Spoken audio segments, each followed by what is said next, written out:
Hi, so our last assignment focuses on social change. An example that I could think about a social change that we are currently living through would be the last 4 years that we've had President Donald Trump running office. And more recently, the BLM movement that was transpired through his actions and his words and followers and those who don't agree with police brutality. So this whole social change that we recently went through, it affected our physical environment because of all the riots that were going on. The people who were rioting really just destroyed people's businesses and streets and everything. So physically damaging our environment and our homes, businesses, everything that they could. Another thing that was affected was the population because the whole reason behind the BLM movement was the injustice and unlawful killings of police done on the African Americans, more specifically. So this was affecting population. The numbers was rising death numbers, and our innovations are things that we have already, but are more improvised per se. One of the innovations that came out through this more recently was the bulletproof backpacks that they're selling now because of all the school shootings that have happened and even more recent shootings that happened also during Donald Trump's presidency. Um, yeah, now they sell innovative backpacks that are bulletproof. Uh, Diffusion and mass media, I believe, have a lot to do with one another. They the mass media helped spread um, everything that was going on with the Donald Trump presidency and how he supports, or I should say, promotes MAGA, which is Make America Great Again. But of course, that turned into a whole other racial um, bad thing that just really split up people into separate groups of those who were for MAGA and those who disagreed with MAGA.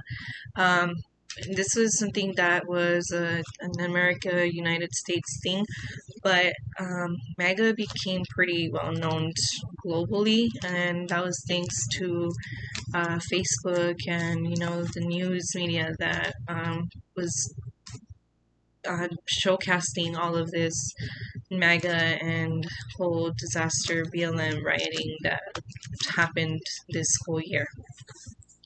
The second question to this is about the information revolution.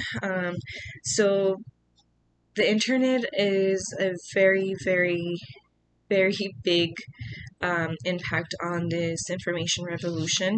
More precisely, with 2020, we've had COVID. People had to stay home, and everybody had to start either working from home or shopping online, and kids are now doing online school. You have kindergartners doing online school. So the internet is very big for the information revolution.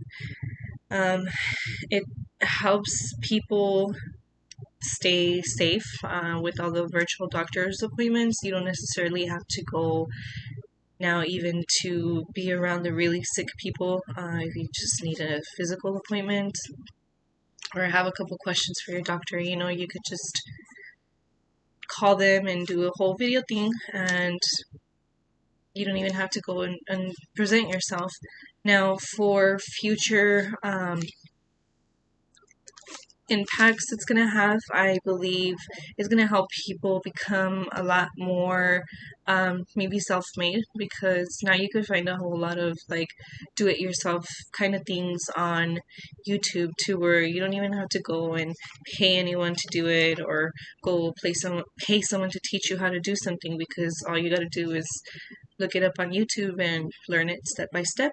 And also, I think working from home is going to be a lot more common now, because of just how easy it is to do it with internet access. And, you're just able to really talk to anyone and have the Zoom meetings. And still, 2020 taught us a lot about what we could do with technology. Third question is how I think modernization changed underdeveloped nations. I think underdeveloped nations are India and Africa. Those are the most underdeveloped, you could say. And I feel like a lot of the telemarketers that call you and maybe even try to scam you have an accent, like they may be from Africa or India.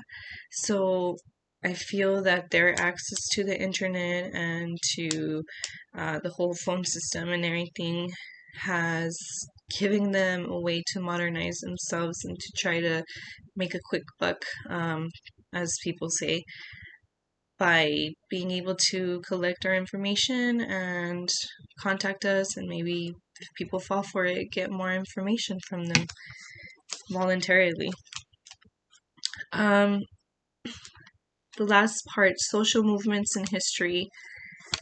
The one I am going to talk about is Martin Luther King Jr. and how he was so involved as a peaceful protester for equal rights of primarily the African Americans, and those again who have been victims of unjustful or unlawful situations.